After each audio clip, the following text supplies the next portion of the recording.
So we just defined a single replacement as an element by itself reacting with something that is in a compound.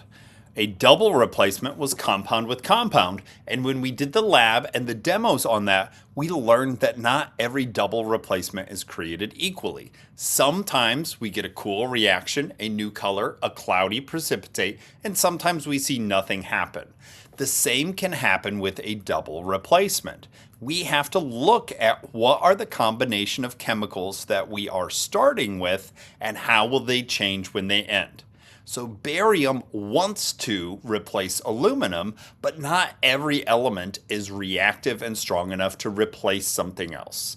When we did periodic trends, we talked about patterns for metal reactivity, non-metal reactivity, and lots of other things like ionization energy and electronegativity.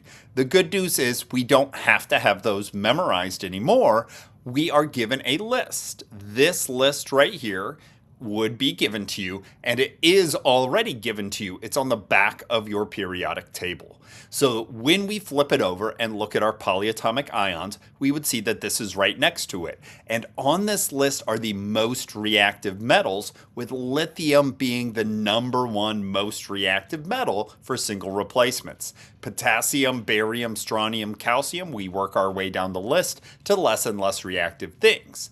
A reaction will occur when the thing by itself is high enough on the list. So barium's ranked very, very high. That means it's very, very reactive. So barium can come in. Barium will replace the aluminum, and I will be able to make my new compound. So the last one that I wrote showed a single replacement reaction where aluminum did come in and kick out copper, and we may have assumed that that would always happen, but the reason that that happened was aluminum was in the top half of the list, and copper was one of our unfortunate friends near the bottom. In this case, aluminum's still pretty high on the list, but barium is even higher. So aluminum can react sometimes, but each time we have to check what we're starting with and what we're trying to make. So then we write our formulas. And if you still feel stuck writing your formulas, you're really going to want to make sure that you go back through the Canvas assignments and repeat those enough that you can get some confidence on those.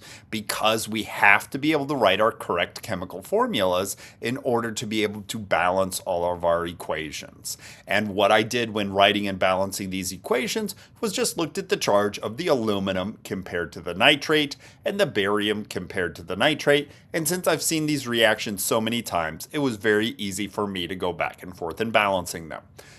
In this second example, when I have iron 3 chloride, oops, and I got the same mistake I had last time, so I need to stay off that bar down there. I apologize. Iron 3 chloride plus gold, we are thinking about, is this gold reactive enough? It wants to come in, and we find gold right here, but we find iron way, way higher. Because iron is much higher on the list, that means it's more reactive and it can't be replaced by gold.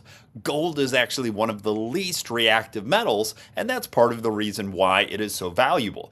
Even when I'd mix it with something else, or dropped it in a cup of acid, it wouldn't react. So in this case, it's good news for us. We don't have to predict products. We don't have to balance an equation. We don't have to write any formulas. We just have to recognize that this is an example that's a no reaction. So as we do more and more single replacements, not only will we practice swapping, but we will also check, can the swap happen?